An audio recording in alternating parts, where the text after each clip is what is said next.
Des vidéos de conseils pour réussir sur Twitch ou sur YouTube, on en trouve des tonnes. C'est souvent les mêmes arguments qui reviennent d'ailleurs. Mais dans le lot, on trouve encore des conseils plutôt génériques, ce qu'on appelle du bon sens en fait. Et si on ne fait qu'effleurer ces conseils, eh bien ça peut vite se retourner contre nous. Donc voici 3 des pires conseils qu'on pourrait donner à quelqu'un qui voudrait se lancer dans une carrière de créateur de contenu.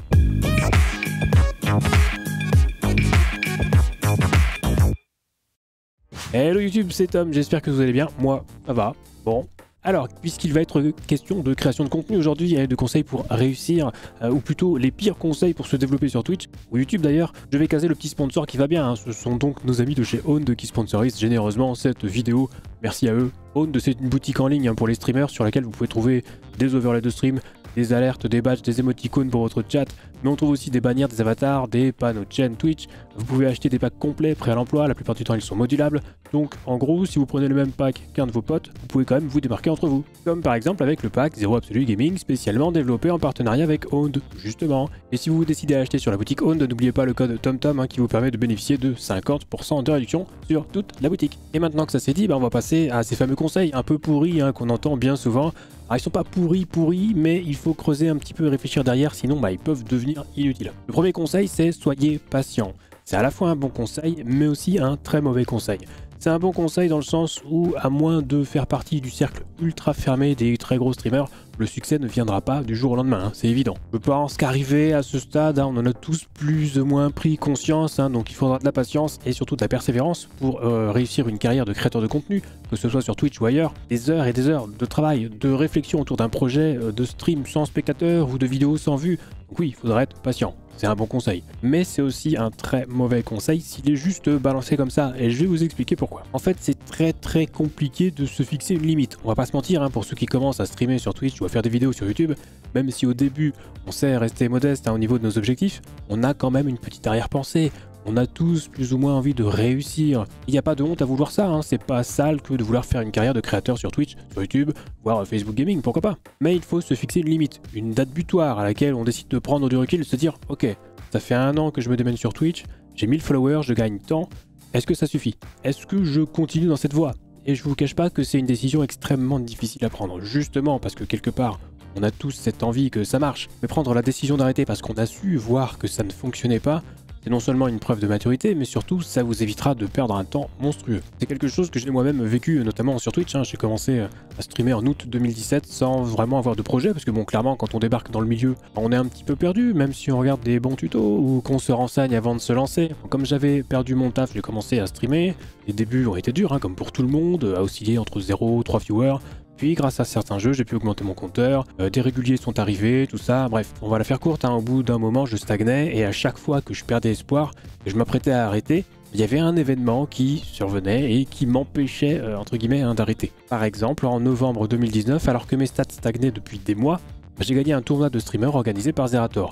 Du coup, host de Zerator avec 18 000 personnes, plus de 3000 follow en quelques minutes, plus tous les subs des autres streamers qui participaient. Entre nous, quand on reçoit tout ça d'un coup, quand tu vois des grands noms comme Zerator, Gotaga ou Étoile qui s'abonnent à ta chaîne Twitch, ça fait bizarre, mais surtout ça motive pour continuer. Donc j'ai continué, 1 an de plus. Entre temps, j'avais démarré cette chaîne YouTube qui petit à petit a fait son chemin. Donc, tout ça pour arriver à la fin 2020, encore en novembre d'ailleurs, où la chaîne YouTube a décollé. Enfin, décollé, c'est un grand mot, mais je gagne désormais suffisamment d'argent pour en vivre. Pourquoi je vous raconte tout ça? Tout simplement pour vous dire que s'il n'y avait pas eu YouTube, j'aurais sans doute arrêté Twitch. Pourquoi?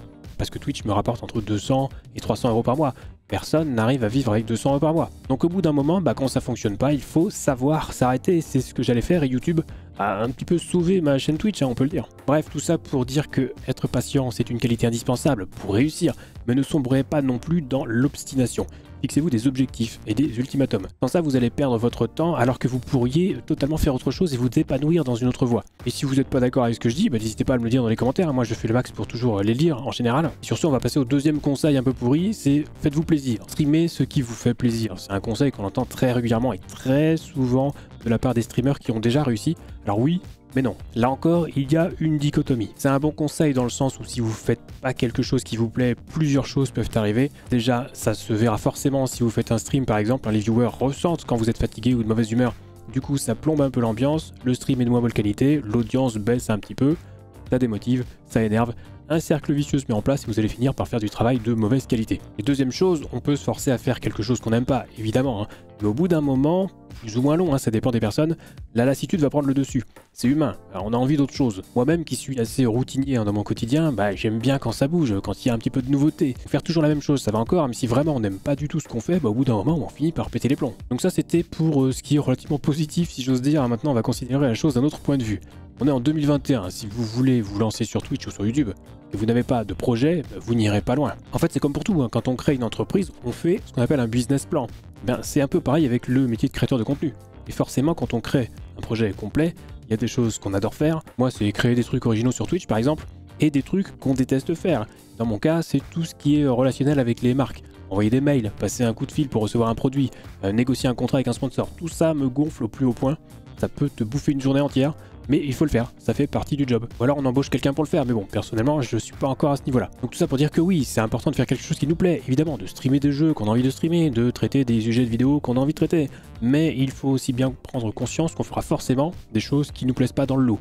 Le job idéal avec 100% de pur plaisir, ça n'existe pas, hein. Il y aura toujours au moins une petite partie un petit peu relou à faire, donc ne l'oubliez pas. Alors je sais bien que c'est très terre à terre, hein, ce que je vous raconte aujourd'hui, ça peut peut-être vous faire un petit peu peur d'ailleurs, hein, c'est absolument pas le but. L'objectif c'est de vous confronter à la réalité d'un métier qui fait encore rêver beaucoup de monde et qui est pas facile, qui est pas non plus hors de portée, hein, mais il faut juste aborder la chose de façon professionnelle. Si vous arrivez en vous disant ok, je me lance sur Twitch et on verra si ça marche ou pas, vous pouvez être sûr que vous resterez dans la catégorie de ceux qui streament pour le plaisir. Il vous faut un plan d'action ou alors vous acceptez de compter exclusivement sur la chance, mais on en a déjà parlé, c'est pas une situation d'avenir. Du coup on va passer au troisième conseil un petit peu pourri qu'on entend assez souvent. Ça arrive encore hein, qu'on entende des streamers sortir ce genre de phrase, à savoir qu'il faut que vous streamiez beaucoup si vous voulez amasser beaucoup de followers, avoir beaucoup de viewers, tout ça, hein, le fameux grind. Alors ça c'est typiquement la vision du streamer qui n'a pas su voir évoluer sa plateforme et qui est resté focalisé sur le schéma de 2013. En 2013 ou 2015, il était beaucoup plus facile de s'installer devant sa cam, de lancer un stream et de faire de l'audience. Aujourd'hui, c'est mort. Alors certes, il y a beaucoup plus de viewers qu'en 2013, mais il y a aussi beaucoup plus de streamers, donc de concurrence. Alors pour illustrer un petit peu ça, je suis allé voir sur le site Twitch Tracker pour le fun. Alors tenez-vous bien, en janvier 2013, il y avait en moyenne 3000 chaînes actives sur Twitch. En janvier 2021, donc 8 ans plus tard, il y en avait presque 120 000, donc 40 fois plus. Bon, il faut dire que la crise sanitaire a bien aidé aussi. Le nombre de streamers qui ont démarré à partir d'avril 2020 est hallucinant. Et ce qu'il faut retenir de ça, c'est que si votre projet c'est de streamer tous les jours en espérant que ça fonctionne, dites-vous bien que d'autres feront exactement la même chose que vous.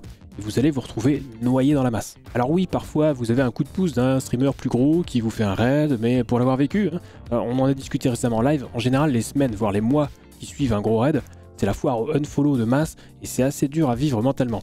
Sans compter qu'un gros raid, ça n'arrive pas à tout le monde.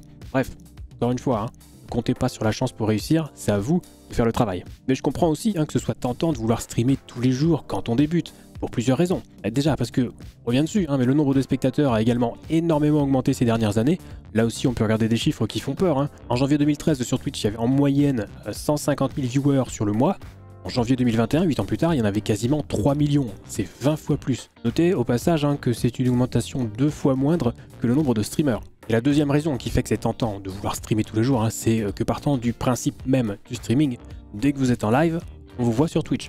Mais dès que vous coupez le live, vous redevenez invisible. Et ça c'est pareil, on en a aussi parlé avant, mais une petite piqûre de rappel pour vous dire que vous aurez bien plus de visibilité sur d'autres plateformes que lorsque vous êtes en live sur Twitch, car en 2021, Twitch n'est toujours pas une plateforme permettant de découvrir facilement de nouvelles personnes. En tout cas, bien moins que sur une plateforme comme YouTube où les vidéos sont visibles H24. Donc streamer tous les jours, c'est un grand non. Utilisez votre temps de façon plus constructive, plus rentable. Ça servira bien mieux votre projet. Et de la même façon, si vous vous orientez vers une carrière sur YouTube, ne pensez pas que sortir 2 vidéos par jour, ça va vous aider. Sans aller jusqu'à détailler l'algorithme de YouTube, d'une manière générale, il vaut toujours mieux privilégier la qualité que la quantité. Alors évidemment, si vous faites des superbes vidéos mais que vous en sortez une par mois, c'est clairement pas suffisant non plus. On peut se permettre de faire ça quand on a déjà une base d'abonnés solide. Sinon, si c'est pour se faire découvrir, c'est vraiment pas un bon rythme. Mais en gros, YouTube, Twitch, même combat, privilégiez la qualité en premier lieu, car c'est ça qui va retenir l'attention des spectateurs et rien d'autre. Et voilà, c'est fini. Donc si la vidéo vous a plu, pensez au pouce, abonnez-vous à la chaîne et activez la cloche. Passez me voir aussi sur Twitch si vous avez des questions concernant le streaming. Vous pouvez aller sur Discord communautaire si vous voulez de l'aide plus technique. Lisez bien les règles. Et on va faire vite parce que cette vidéo est désormais terminée. On se retrouve très vite pour la prochaine et d'ici là, bon stream. J'ai un bonnet. J'ai Bennett. Eh Bennett, il est beau, Bon, il est en short, mais c'est pas grave. On dirait un Allemand. J'ai du bol? Ouais, j'ai du bol, hein. J'ai toujours du bol, moi.